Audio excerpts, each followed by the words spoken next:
दोस्तों, पहली बार एक मजबूत विपक्ष, स्ट्रॉन्ग अपोजिशन को लीड कर रहे राहुल गांधी लोकसभा के पहले ही सत्र में मोदी जी का बैंड बजाना चाहते हैं। कई अहम मुद्दों पर, कई बड़े मुद्दों पर राहुल गांधी दो दो हाथ करने जा रहे हैं मोदी और शाह से इस बार। और उधर जो नायडू बाबू हैं, जी हाँ, चंद्रबाबू नायडू, जिनकी बैसाखियों पर मोदी सरकार टिकी हुई, नायडू बाबू ने तय कर लिया है कि अगर उनको समय पर फंड्स नहीं मिले, पैकेज नहीं मिला, फंड्स, तो फिर वो मोदी का हिसाब करने में कोई कोताही नहीं बरतेंगे। जी हाँ, कुछ भी कर सकते हैं तब। लेकिन इन सब के बीच, इन दुश्वारियों के बीच में जो सबसे बड़ी दुश्वारी है, सबसे बड़ी मुसीबत है मोदी जी के लिए, वो बाहर से इतनी नहीं है जितनी घर के भीतर से। जी हाँ, इनसाइड घर के भीतर से कहीं ज़्यादा आग मोदी जी के लिए लगी हुई है आज की तारीख में। और आरएसएस के चीफ मोहन भागवत, जिनको मोदी और शाह के स्टाइल ऑफ फंक्शनिंग से बहुत एतराज़ है, कई बार वो स्टेटमेंट दे चुके हैं, उन्होंने अंतिम चेतावनी दी है मोदी जी को कि अगर जो फैसले आप करने जा रहे हैं उसमें अगर संघ की सहमति नहीं हुई, संघ की कंसेंट नहीं हुई, तो फिर संघ निपटना जानता है आपसे। अब दोस्तों, जो संघ की सबसे बड़ी दिक्कत है, जो पेरेंट ऑर्गेनाइजेशन है आरएसएस का, संघ की सबसे बड़ी दिक्कत यह है कि मोदी और शाह मनमाने फैसले लेते हैं। वो चाहे टिकट बांटने हो, लोकसभा में टिकट बांटने हो या फिर विधानसभा में टिकट बांटने हो, संघ से सहमति नहीं ली जाती, संघ से राय मशवरा नहीं लिया जाता जो पहले लिया जाता था।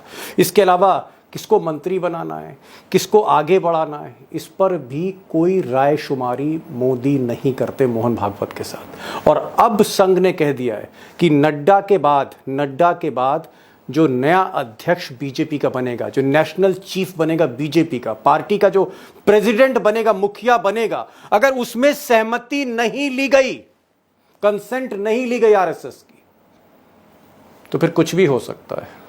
और कुछ भी होने का मतलब है कि मोदी जो बीजेपी के रथ का घोड़ा है, इस घोड़े को बदला भी जा सकता है। अब दोस्तों, आज के वीडियो में पहली बार बीजेपी के भीतर क्या है, बीजेपी के घर के अंदर क्या हो रहा है, उसका मैं एक्सरे आपको दिखाने जा रहा हूँ। दो एक्सपर्ट्स होंगे और दोनों ही expert RSS, BJP, Modi, Shah, इनके बीच में जो टकराव है उसके आप कह सकते हैं एक्सपर्ट हैं। खुलकर एक्सरे रिपोर्ट आप देखने जा रहे हैं, वो एक्सरे रिपोर्ट जिसको गोदी मीडिया दबाती चली आ रही। गोदी मीडिया के हर चैनल कह रहे हैं कि ऑल इज वेल, सब कुछ ठीक ठाक है, कहीं कोई बगावत नहीं है, कहीं कोई टकराव नहीं। लेकिन हकीकत यह है कि उत्तर प्रदेश से लेकर महाराष्ट्र तक हर जगह, हर जिले में बीजेपी के भीतर लड़ाई है, मारामारी चल रही है। इस वक्त बगावत का धुआं सिर्फ और सिर्फ यूपी महाराष्ट्र तक नहीं फैलता चला जा रहा है। अब उसकी जो असली वजह है, जो टकराव की असली वजह, जो ताजा टकराव है, वो मैं आपको बताने जा रहा हूं। वो टकराव दरअसल इस कुर्सी को लेकर है, बीजेपी चीफ की कुर्सी। इस चीफ की कुर्सी पर अभी तक नड्डा साहब बैठे थे, जेपी नड्डा बैठे थे। जेपी नड्डा मोदी जी के आदमी हैं, आप उनको पोस्ट ऑफिस कह सकते हैं मोदी जी का, आप उनको मोहरा कह सकते हैं, आप उनको प्यादा कह सकते हैं, जिसके जरिए सारे काम अमित शाह और मोदी करा रहे थे। अब इनका कार्यकाल खत्म हो गया है। मोदी चाहते हैं कि नड्डा जैसा ही कोई आदमी फिर से बैठा दिया जाए और नड्डा को बैठाकर पार्टी और सरकार दोनों मोदी जी के हाथ में फिर से आ जाए। भले ही उनके पास 240 सांसद हों, भले ही मोदी जी अल्पमत में हो, कमज़ोर स्थिति में हो, लेकिन पार्टी यानी बीजेपी और सरकार दोनों अपनी मुट्ठी में चाहते हैं मोदी और शाह। और संघ का यही ऐतराज है कि इस बार जो चीफ बनेगा तो बिना हमारी मर्जी के नहीं होगा, हमसे पूछना पड़ेगा आपको। आरएसएस की मर्जी के बगैर नया अध्यक्ष नहीं होगा। और अमित शाह चाहते हैं कि किसी चोर दरवाजे से फिर से मोहरा बैठा दिया जाए और इसी को लेकर टकराव बढ़ता चला जा रहा है। अब अंदर की खबर यह है कि अमित शाह और मोदी चाहते हैं कि जो अगले चुनाव हो रहे हैं, यानी महाराष्ट्र में, झारखंड में और हरियाणा में, अक्टूबर में, यानी 3-4 महीने बाद ये जो चुनाव हैं, बड़े निर्णायक विधानसभा के चुनाव हैं, मोदी शाह चाहते हैं कि 4-5 महीने तक एक्सटेंशन दे दिया जाए नड्डा को और ये चुनाव जीत लिया जाए। उसके बाद देखेंगे उसके बाद देखेंगे, फिर निपटा जाएगा आरएसएस से। उधर आरएसएस चाहती है कि हरियाणा, महाराष्ट्र और झारखंड, ये जो चुनाव हैं, इससे पहले नया अध्यक्ष आना चाहिए और उनकी सहमति से आना चाहिए।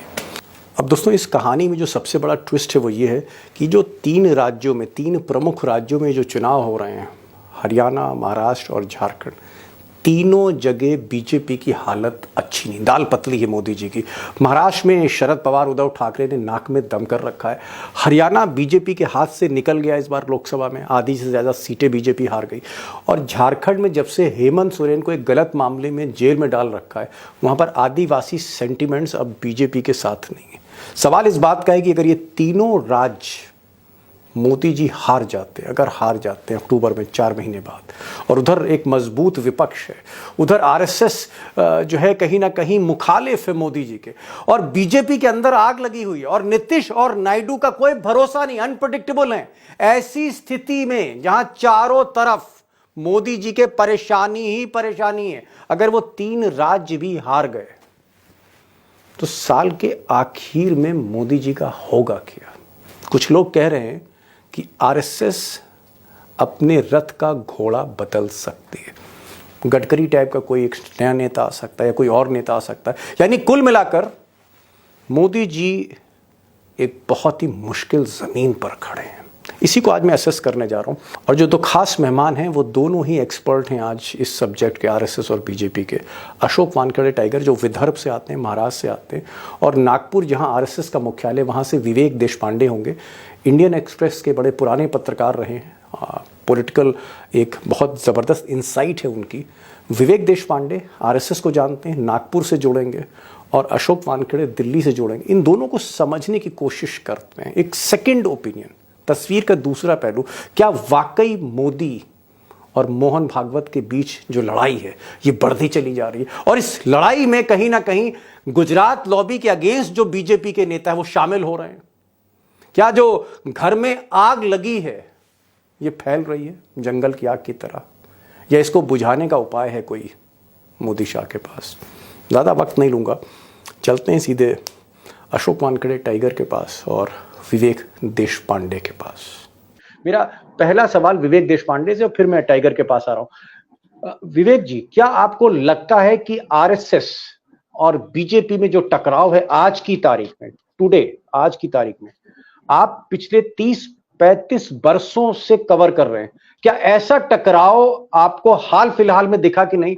क्या ये टकराव चरम की तरफ जा रहा है, मोहन भागवत वर्सेस मोदी एंड अमित शाह? जी दीपक जी, ऐसा टकराव हमने 2004 में देखा है। 2004-2005 में लगातार, मतलब 2001 से 2004-5 तक ये टकराव चलता रहा। सिर्फ संघ और भाजपा के बीच में नहीं, तो विश्व हिंदू परिषद और भारतीय मजदूर संघ, मतलब अशोक सिंघल, दत्तोपंत ठेंगड़ी और सुदर्शन, ये तीनों मिलकर अटैक कर रहे थे वाजपेयी सरकार पर। तो ये टकराव उस समय और बहुत ज्यादा प्रोमिनेंट टकराव था। मतलब अभी तो ऐसा है कि पहली बार ही नड्डा जी ने ऐसा कुछ कहा है इतने सालों में, और उसके बाद फिर मोहन भागवत ने पहली बार इस तरह का कुछ स्टेटमेंट दिया है, अहंकार की बात की, विपक्ष के को पूरी तरह से ट्रीट करने की बात की, एक खराब कैंपेन की बात की, खराब भाषा की बात की। ये सारी बातें पहली बार ही मोहन भागवत जी ने कही। इससे पहले कभी उन्होंने भाजपा को कोई टॉन्ट नहीं मारा था। नहीं, आपने बड़ी बात कही कि आप नागपुर में हैं, आपके घर से थोड़ी दूर पे आरएसएस का मुख्यालय है, और बड़ी जबरदस्त आप पकड़ रखते हैं, और आप कह रहे हैं कि ऐसा टकराव, इस तरह का कन्फ्रंट्रेशन आपने हाल फिलहाल में नहीं देखा। आप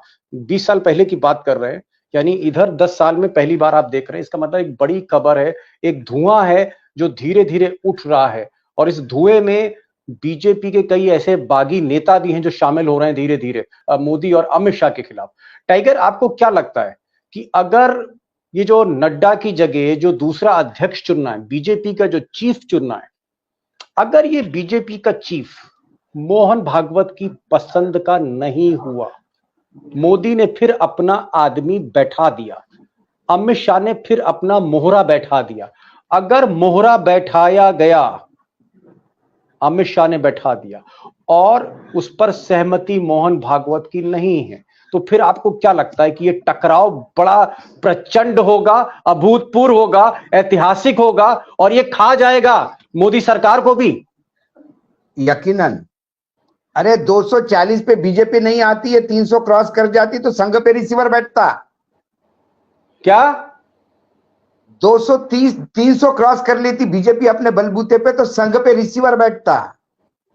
रिसीवर फिर मतलब मोदी संघ के खातों, बही खातों की जांच करवा रहे होते मोदी जी। सब जांच करवा ले होते और बाद में ये कहा जाता, जैसे उद्धव को कहा गया कि वो जरा तुमने बाल ठाकरे का हिंदुत्व डायल्यूट कर दिया इसलिए तुम बाहर हटो, वैसे कह जाते इनको कि गुरु गोलवर जी का जो सपना था वो तुम पूरा नहीं कर पाओगे, एक नया नया आएगा, गुजरात से कोई आता, संघ चालक बनते और संघ देखता रह ओहो, जाता, संघ टाइगर देखता बड़ी रह बात कह जाता। रहे हैं। टाइगर टाइगर आप कह नहीं रहे हैं कि नहीं, मोदी मैं अगर 300 इस सीटें लेके आते तो मोहन भागवत को हटा देते। एग्जैक्टली यही यही कारण था, यही ईगो था कि उन्होंने कहा कि हमको जरूरत नहीं है संघ की। इसके पहले संघ की दी हुई लिस्टों को ऐसा फेंका गया, पूरे लोकसभा के चुनाव में संघ का कोई सुना नहीं गई, कोई बात सुनी नहीं गई, संघ को दरकिनार कर दिया गया, आपकी जरूरत नहीं हमको, बहुत हो गया। और फिर नड्डा से स्टेटमेंट दिलवाया गया, नड्डा जी स्टेटमेंट नहीं देने की हिम्मत नहीं है नड्डा जी, ये बाकायदा ऑर्गेनाइज रूप से इंडियन एक्सप्रेस में स्टेटमेंट दिलवाया गया, इंटरव्यू ऑर्गेनाइज हुआ। लेकिन जब 240 पे अटक गए, और ये उनको ऐसा नहीं कि हम ये 240 मैं 235 पे अटका हुआ था, हमसे ज्यादा उनको पता था कि वो 240 230 से आगे नहीं बढ़ेगी। तो फिर ये संघ से मिलने गए नागपुर में, जो नहीं मुलाकात हुई, उसके बाद फ्रस्ट्रेशन में स्टेटमेंट दिया गया, लेकिन संघ अड़ा रहा। अब संघ का वर्चस्व है, इस अब वक्त संघ ने बता दिया कि हम यदि विड्रॉ कर दें तो आपको 240 पे ला सकते हैं। मोदी है तो मुमकिन नहीं है, संघ है तो मुमकिन है। ओहो, तो फिर संघ यदि है तो गडकरी आज यदि मंत्री है तो ये संघ की अनुशंसा पे है, नहीं तो जितनी जी नफरतें गडकरी से करते हैं वो तो गडकरी को मंत्री भी नहीं बनाते और डिपार्टमेंट भी नहीं देते। उसके जी बाद अब सारा हम फोकस क्या कर रहे हैं, स्पीकर कौन बनेगा, वो इससे नाराज है, सरकार कैसी टिकेगी, हम इधर फोकस है। बीजेपी के लिए ये दोनों गुजराती नेताओं के लिए सबसे बड़ा इशू है कि अध्यक्ष कौन बनेगा। स्पीकर से ज्यादा, बीजेपी का लोकसभा अध्यक्ष। अध्यक्ष से ज्यादा बीजेपी अध्यक्ष पे उनकी नजर है। बीच में एक शगुफा छोड़ दिया कि अभी ये 6 महीने और रह सकते हैं, तब तक कार्यकारी अध्यक्ष होगा, क्योंकि संघ अड़ा हुआ है किसी नाम पे। और जहां मेरी, विवेक जी मैं गलत हूं तो मुझे बता देना, संघ ने कभी ये भी छुट्टी छोड़ दी है बीच में, नहीं तो फिर हम संजय जोशी को वापस लाना पड़ेगा। ओहो ओहो, मतलब मोदी तो जी के जो संजय जोशी चुने का, हुए दुश्मन, मोदी जी के चुने हुए दुश्मन, संजय उनको लाना जोशी को चाहते मोहन लाए, भागवत। नहीं नहीं लाना नहीं चाहते, एक नाम फेंका, यदि तुम बाकी नामों पे अटक रहे होंगे तो फिर ये नाम आएगा सामने, तो फिर बाकी नाम पे कॉम्प्रोमाइज करो। विनोद तावड़े का भी नाम है, नाम बंसल का भी है, बीच में अनुराग का भी नाम चला, तो भाई दो अनुराग लोग कैसे ठाकुर। हो सकते हैं, अनुराग ठाकुर इसको कैसे हो सकते हैं, क्योंकि यदि इन गुजरातियों की चलेगी तो कोई छिचोरा ही बनेगा, इसमें दो मत ओहो, नहीं है। दो मत नहीं, दो मत नहीं। तो मैं इसीलिए संघ जुड़ा हुआ है, अध्यक्ष पद का मामला अभी भी अटका हुआ है। अभी ये क्यों बात आ गई, कल के अखबारों में प्लान की गई कि 6 महीने और उनका एक कार्यकाल बढ़ा सकता है बीजेपी। अरे 3 राज्यों के चुनाव है, आपको एक फुल प्लेज अध्यक्ष चाहिए, तो बोले कार्यकारी अध्यक्ष किसी को करेंगे, विनोद तावड़े का नाम बार बार उछल रहा है, लेकिन क्या जी संघ जी विनोद तावड़े को ओके करेगा, ये भी बात है। जी, मैं आ रहा हूँ टाइगर, आ रहा हूँ, आपके पास आ रहा हूँ। आपने तो एकदम भानुमति का पिटारा खोल दिया है, इतने मसले आपने निकाल दिए एक सवाल के जवाब में कि मैं कंफ्यूज हो गया हूँ। जरा विवेक देशपांडे जी के पास चलता हूँ। विवेक जी, टाइगर जो बता रहे हैं, क्योंकि भाई आप दोनों की बातों को मैं हल्का तो ले नहीं सकता। 30-35 साल जो है एक बहुत लंबा पीरियड होता है। 30-35 साल से आप लोग पूरी भीतर तक देख रहे हो बीजेपी को, आरएसएस को। मुझे ये बताइए विवेक भाई, बहुत आसानी से बताइए, आसान लफ्जों में बताइए मुझे कि क्या वाकई मोदी और अमित शाह की छुट्टी करना चाहते हैं मोहन भागवत? क्या टकराव इस कदर हो गया है कि अब मोहन भागवत को बर्दाश्त नहीं है गुजरात लॉबी? क्या अंदर ही अंदर मोहन भागवत के साथ बीजेपी के कुछ नेता भी हैं, जैसे वसुंधरा राजे हैं, नितिन गडकरी हैं, शिवराज सिंह हैं, रविशंकर हैं, राजीव प्रताप रूडी हैं, जिन लोगों को दबा के रखा मोदी जी ने? क्या इस तरह के लोग भी अब मोहन भागवत की तरफ देख रहे हैं? क्या एक लॉबी जो है अब मोदी के मुखालिफ तैयार हो रही है आरएसएस और बीजेपी यानी संघ परिवार में? जी जी बिल्कुल, आपने एकदम सही बताया कि बीजेपी के अंदर एक खेमा ऐसा है जो संघ की तरफ झुका हुआ है। और क्यों ना हो, मतलब संघ से बढ़े पले जो लोग हैं, वो संघ में बचपन से जो जाते रहे और संघ की वजह से आज सत्ता में जो बैठे हैं, खुद मोदी भी संघ की वजह से बैठे हैं। और बहुत दुर्भाग्य की बात है कि मोदी जी ने कभी पिछले 10 सालों में आप उठाकर देख लीजिए कोई भी उनका भाषण, कहीं भी उन्होंने आरएसएस का नाम लेकर ये नहीं कहा है कि मैं आज जो कुछ भी हूँ आरएसएस की वजह से हूँ। आज तो वो इस स्थिति में पहुंच गए हैं मोदी जी कि वो ये शायद कहेंगे कि आज आरएसएस जिस स्थिति में है वो मेरी वजह से है। मतलब ओहो, इतना मेरी वजह से आरएसएस है। जी, तो इतना मतलब स्थिति उल्टी हो गई है। प्रधानमंत्री मतलब गुजरात के अंडे मुख्यमंत्री की वजह से मुर्गी है, मुर्गी के वजह से अंडा नहीं है। जी, तो ये मतलब वो गुजरात में भी जो मुख्यमंत्री बने तो आरएसएस की वजह से ही बने। आरएसएस में जो उनका ग्रूमिंग हुआ उसके चलते वो यहाँ तक आए हैं, लेकिन कभी उन्होंने इस बात को एक्नॉलेज नहीं किया। कभी वो नागपुर आकर हेडगेवार और गोलवलकर जी की जो समाधि है वहां पर वो माथा टेकने नहीं आए। और कभी अपने भाषणों में आप याद कीजिए, मुझे बताइए अगर मैं गलत हूं तो, पिछले 10 साल में, उससे पहले कभी कहा हो तो मुझे पता नहीं, लेकिन जब से वो प्रधानमंत्री बने हैं कभी एक बार भी उन्होंने इस बात को एक्नॉलेज किया हो कि वो संघ में जाते रहे बचपन से और जो कुछ भी आज वो है वो संघ की वजह से, वो कभी उन्होंने नहीं कहा। तो इसलिए मुझे नहीं लगता कि इतना अभी जो संघ और भाजपा के बीच में खुले तौर पर एक बैटल हम देख रहे हैं, एक लड़ाई देख रहे हैं, जबकि खुद मोहन भागवत ने भी अभी वो ओपनली वो उन्होंने कह दिया, आज तक उन्होंने कहा नहीं, पहली बार उन्होंने इस तरह से ओपनली जो कुछ भी कहा है। जी, मोदी जी का पर्सनल मुझे नहीं लगता, मोदी जी की जो फितरत है, मोदी जी जिस तरह के बने हैं, जिस तरह के व्यक्ति हैं, वो आज अचानक आरएसएस के सामने झुक जाएंगे और आरएसएस की बात को तवज्जो देंगे और आरएसएस जो कहता है उसको अध्यक्ष बनाएंगे, ऐसा बिल्कुल नहीं होगा। मोदी जी अध्यक्ष उसी को बनाएंगे जिसको वो चाहते हैं। मतलब वो गोलमाल लेकर की, मैं आपको एक इंटरेस्टिंग थोड़ा सा, उसमें वो उत्पल दत्त जो है वो कहते हैं कि शादी तुम्हारी, वो अपने बेटी को कहते हैं शादी तुम्हारी उससे नहीं होगी जिससे तुम प्रेम करती हो, शादी तुम्हारी उससे होगी जिससे मैं प्रेम करता हूँ। तो बिल्कुल कुछ उसी तरह से मोदी जी का मामला है। मोदी जी कहेंगे कि अध्यक्ष तो वही बनेगा जिसे मैं चाहता हूं अध्यक्ष बनाना, तो ये होगा। मतलब मुझे नहीं लगता कि आरएसएस की बात को तवज्जो दी जाएगी। हाँ, विनोद तावड़े जैसे व्यक्ति है जो दोनों तरफ, जिनका एक मतलब दोनों लोग उनको ठीक ठाक समझते हैं और उनके ऊपर मर्जी है दोनों तरफ से, आरएसएस भी उनको चाहता है, लेकिन विनोद तावड़े बहुत जूनियर है। मतलब कभी कभी कॉन्फ्रंटेशन अगर आ जाता है बीजेपी और आरएसएस के बीच में, तो उसको सुलझाने के लिए एक बहुत सीनियर व्यक्ति चाहिए और जिसकी बात को वजन हो ऐसी व्यक्ति चाहिए। सिर्फ नॉन कॉन्ट्रोवर्शियल और दोनों के तरफ जिसका झुकाव है या फिर दोनों जिसको ठीक ठाक समझते हैं, ऐसे व्यक्ति होने से काम नहीं चलेगा। ऐसी व्यक्ति चाहिए जिसको दोनों मानते हो लेकिन जिसकी बात में दम हो। राजनाथ सिंह जैसी व्यक्ति फॉर एग्जाम्पल, ऐसे किसी व्यक्ति को, लेकिन राजनाथ सिंह तो मंत्री है, तो अभी उनके वही रहेगा जो मोदी जी की बात मानेगा। विवेक जी, राजनाथ सिंह पूरे टोटली सरेंडर हो गए हैं मोदी जी को।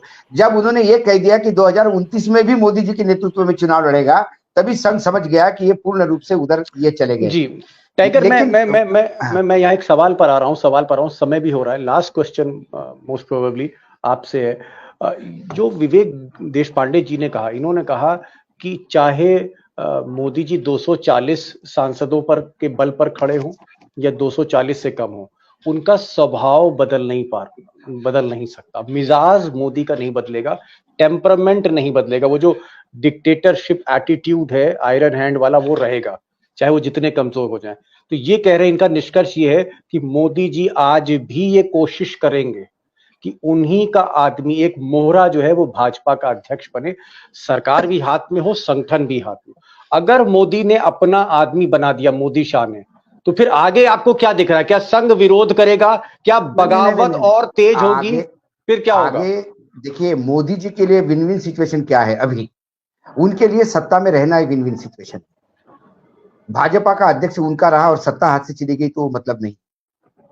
जैसा विवेक भाई ने पहले भी बताया कि बहुत सारे, आधे से ज्यादा एमपी जो है वो भाजपा में दो फाड़ है, मोदी निष्ठ भाजपा और संघनिष्ठ भाजपा।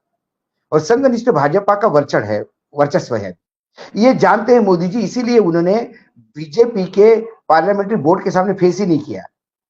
वो संसदीय दल के सामने आए ही नहीं वो बीजेपी के, क्योंकि बीजेपी के संसदीय दल की बैठक तूफानी होती, संघ पूरी तैयारी में था, तो उन्होंने बड़ा स्मार्टली एनडीए का ही संगठन को संसदीय दल एनडीए का ही बिठा दिया और उसमें भी अपना ओके कर दिया। कल आप मुझे बताइए कोई मेजर बिल आता है या कोई अविश्वास प्रस्ताव लाता है विपक्ष और 100 लोग अब्सेंट हो जाते हैं बीजेपी के, सरकार गई। ओहो ओहो, मोदी जी तो अभी अपनी सरकार बचाने के लिए अध्यक्ष भी बोलेंगे भैया अध्यक्ष आपका, उससे होगा क्या, 5 साल तो मोदी के निकल जाएंगे सरकार के, क्योंकि बीजेपी का अध्यक्ष, बीजेपी की सरकार फिर गिराएगी नहीं। यदि अध्यक्ष उनका पड़ा तो संघ बोलेगा ठीक है अगली चीफ मिनिस्टर कौन से चीफ मिनिस्टर हम तय करेंगे, तुम नहीं तय करोगे। लेकिन मोदी जी के गवर्नेंस में तो तकलीफ नहीं होगी। और यदि मोदी जी ने अड़ंगा लगा लिया तो संघ भी इस बार कमर कस के बैठा हुआ है, नहीं तो संघ इतना तेज नहीं बोलता, जो अहंकार से लेकर सारी चीजें गुनवाई है संघ ने। और शायद पहली बार बीजेपी, देखिए विश्व हिंदू परिषद के भी संघ से कभी नाराजगी रही है, दत्तोपंत ठेंगड़ी की भी कभी नाराजगी रही है, लेकिन किसी ने भी आज तक रिकॉर्ड पे ये नहीं कहा कि संघ की हमारे को जरूरत नहीं। सही कह रहे हैं। वो नाराजगी रही है, उन्होंने अपने मन की बात की है। लास्ट सप्लीमेंट्री क्वेश्चन, अगर मान लीजिए महाराष्ट्र में चुनाव होने जा रहा है 4 महीने बाद, हरियाणा में भी चुनाव है और कई राज्यों में चुनाव, अगर मोदी जी हार गए, क्योंकि महाराष्ट्र में हालत बहुत अच्छी नहीं, ना हरियाणा में हालत अच्छी है, चांसेस हैं कि बीजेपी माइट लूज। अगर बीजेपी हार जाती है चुनाव मोदी के नेतृत्व में, तो आपको लगता है कि संघ ऐसी स्थिति में रथ जो है उसका घोड़ा बदल सकता है? क्या मोदी को सब्स्टिट्यूट किया जा सकता है फिर, अगर बीजेपी फिर हार गई चुनाव अक्टूबर नवंबर में? टाइगर,